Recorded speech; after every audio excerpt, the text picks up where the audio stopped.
Well, let's talk more now about what's happening on TikTok. As I mentioned, there are claims that teachers are being abused, and those videos are going viral, of course, causing much distress. Some claim they're, being accused of all sorts of things, being paedophiles, or they're the targets of homophobic abuse. Some have faced racial slurs, actually, on social media as well. So let's talk to Dr. Holly Powell-Jones, who's an online media law expert. Dr. Holly, thank you so much for being with us this morning. Is this a relatively new phenomenon? Of course, TikTok isn't a very old platform, isn't it? It's normally where people share videos of, well, funny things, memes of cats or dancing, isn't it?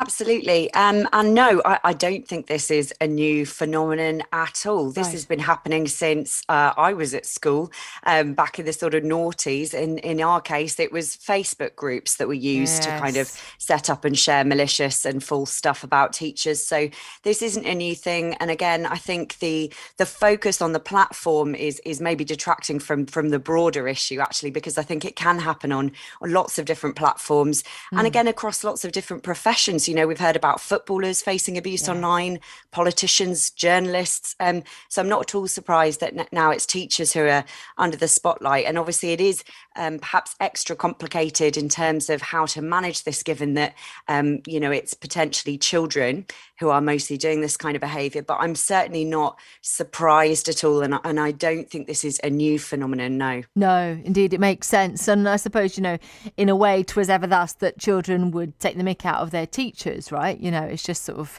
part and parcel. But I wonder, when does it kind of tip over into criminality? When does it become abuse? I'm really glad you asked me this question, because this is what I do when I go round to schools. I educate young people about where the line crosses over into criminal behaviour. And I think it's really important to stress we actually have got a lot of laws that criminalise online abuse. So I'll give you some examples. We've got communications laws that cover what kind of communications are and are against the law. So things like threats, menacing communications, malicious communications, those sorts of things. Grossly offensive content is all already against the law. Kind of doxing you might have heard of, where people's personal information or private details about them, their address, their phone number, things like that are released, is against the law. Harassment's already against the law, so online harassment is already a crime in that sense. We've also got laws around hate crime as well. So particularly if these messages are, on the grounds of race, religion, disability, sexual orientation, transgender status, these would fall into hate crime categories. We have laws against that as well. We've got laws about kind of material inciting hatred, inciting violence.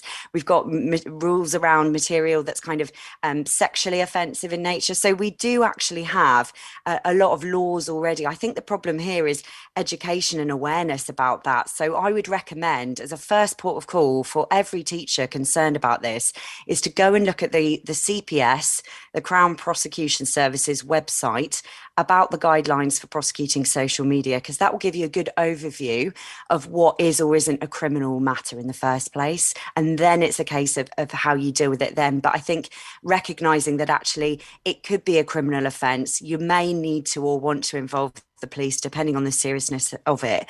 I think this whole, it's just online, or we don't have any laws about that, we need to really start tackling that kind of narrative, because it's just not true. That's really interesting indeed. And presumably when you go into schools, Holly, you talk to the children about when they may be breaching laws as well, because they could end up in a whole heap of trouble without realising it. Absolutely. And the kind of things that have been happening on TikTok are exactly the kind of fictional examples, actually, that we use to stimulate our discussions. So I've worked with loads of children. And what I think is really important from my own research and work with children is to point out that young people often don't recognise what is a crime online. And it is partly because they see so much of it with kind of no consequences. I see. Yeah. So I think it's very important that we do, make sure that there are consequences for that kind of behaviour online.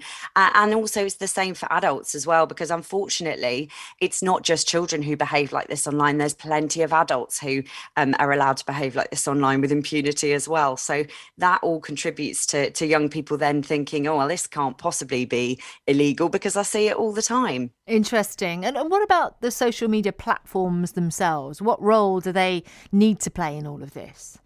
Well, I do think absolutely there's a lot more that TikTok and various other platforms could be doing to enforce their own community guidelines, because they have said, this kind of behavior is not acceptable on our platform. It violates our terms of use. Yes. So but then they also, we know that they are famously slow at taking action, if they take action at all sometimes. But I would really say it's important not to conflate this with actual policing of crime as well, because I think, again, we are talking in some cases about actual criminal offences.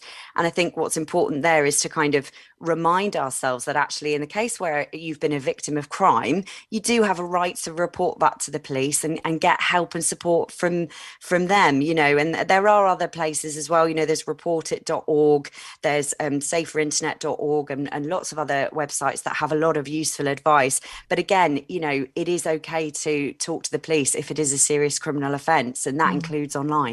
And people talk, don't they, about social media accounts and online in general being a bit of a wild west, while it's relatively new in the scheme of human evolution. Do you think going forward, actually, given the fact that, as you say, there are laws, there are ways to police it, it will become more ordered and we will see a different environment, maybe a safer environment?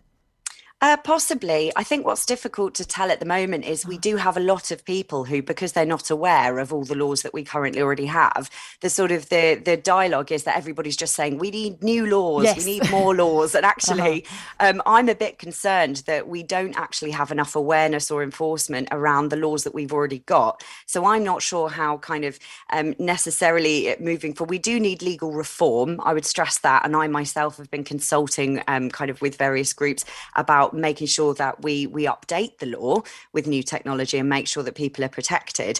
But ultimately, again, I think this is an education problem first and foremost.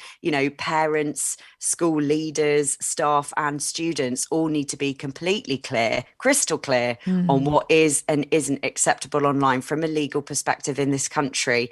And then we can sort of talk about more about kind of how we manage the platforms. But that's almost a separate issue to, you should not be committing crime if you are a citizen of this country. And again, I would say this because I also lecture in criminology at universities, but I think criminology, law and human rights are essential parts of everyday life. They should be compulsory parts of the curriculum in this country. Children should be able to grow up knowing about the law, knowing about their rights and knowing about kind of the function of the criminal justice system and the police and how it all works, basically. Indeed. Listen, Dr. Holly, fascinating to talk to you this morning. Thank you so much for being here and shedding more light on the subject for us. That is Dr. Holly Powell-Jones, then online media law expert. Really interesting stuff. And I wonder whether, that's how you feel as well. Maybe more education in schools is where we go with all of this. So